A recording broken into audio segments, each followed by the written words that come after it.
Hi OFC family. Today, as you can see, I'm outside instead of indoors at church. But if you guys can recognize, we're right in front of the Skechers place, right? Near church. So I'm actually outside today because I have a special message for you today. Because today, we're actually going to go over and walk the distance, well sort of, not really the full distance, that people in Jericho, when the Israelites were circling around the city of Jericho to, as God commanded, to bring the walls of Jericho down so that they can march around Jericho, cry out for the Lord, and pray so they can finally bring victory. So I'm going to go walk right now. We're going to walk about the distance that Jericho was. Well, not exactly, but they say the town of Jericho was about 6 acres. And 6 acres, that means the perimeter of the city of Jericho was about 2,000 feet. So the fencing around, if you were to only take the fencing around the town of Jericho, we're not talking about the full city. The full city will probably take a long time. But they say about 6 acres. So the fencing was about 2,000 feet, and that's about 0.4 miles. So we're going to actually walk 0.4 miles today. I'm going to want to experience with you guys what the people of Jericho did, what the people of Israel, when they're marching around the city of Jericho, how they reacted. So we're going to do that today right now. So we're going to continue our walk, and I just want to talk about how the soldiers, can you imagine 8,000 soldiers marching around the city of Jericho? And not only once, but they march like that once every 6 days. So once per day throughout 6 days, and on the 7th day, they have to march around the city 7 times. And can you imagine how puzzled and bewildered the people of Jericho were, because you see this army in front of you, 8,000 strong, all clad in armor, swords. By the way, do you guys know that place still? Yeah, it's still around. Our OFC is still around.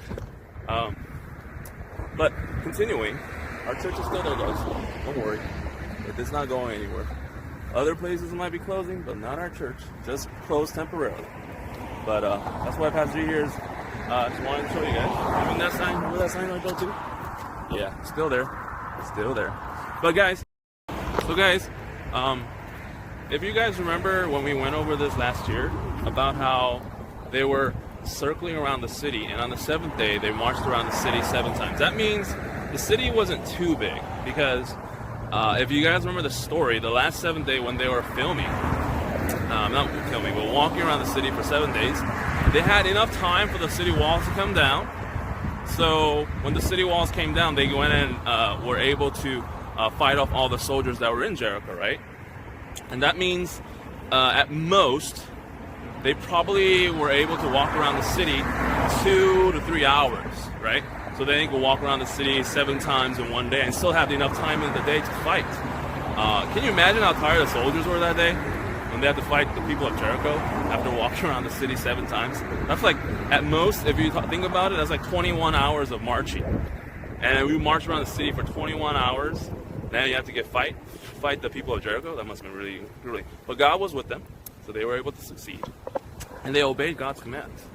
So guys, that's why we're walking this distance right now, to show you, even if it's just me, the things that people of Israel did just so they could obey God and do this for Him, right? And to fight the battle and bring the walls of Jericho down. And remember I told you guys the walls of Jericho, they were never ever overcome. They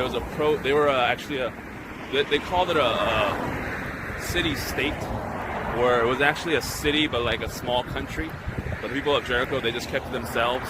Historians actually say that the people of Jericho, they managed to make a city. They didn't really have any streets or anything like that. It wasn't like what you see guys in the streets today, with like traffic lights and stuff like that. There's no street order or anything like that. There's no lines. There's no traffic signs. There's no street signs. It's just dirt roads. So it's not even a dirt road. They're just dirt, and they built on that. So that's what historians say. It wasn't a very civilized city, but at the same time, they had different classes too, right? Remember we talked about Rahab was a prostitute, and also how the people of Jericho, they were soldiers too. And remember, people with Joshua, the people of Israel, they sent in 2 spies to make sure the people of Jericho were okay. And the people of Jericho, to see how strong their forces were. And those two spies, they went into the city of Jericho, and they also planned to find out what they could do to bring them down. We're going to cross the street right now. We're right in front of Calvary Chapel now, guys. Harvest. But we're continuing the march of how the Israelites did. But I want you guys to think about this. Now that you guys are here, and you're stuck at home, you're not able to go outside and play outside with your friends, I want you guys to think about it. Well, how could I use this time, and how could I use this time with my family to still glorify Him and to bring Him blessings? How can I bless God when I can't go anywhere, when I can't spread the gospel, when I can't spread the gospel message, and I can't really love my friends, and I can't really love my family members who are outside? And I'll tell you guys right now,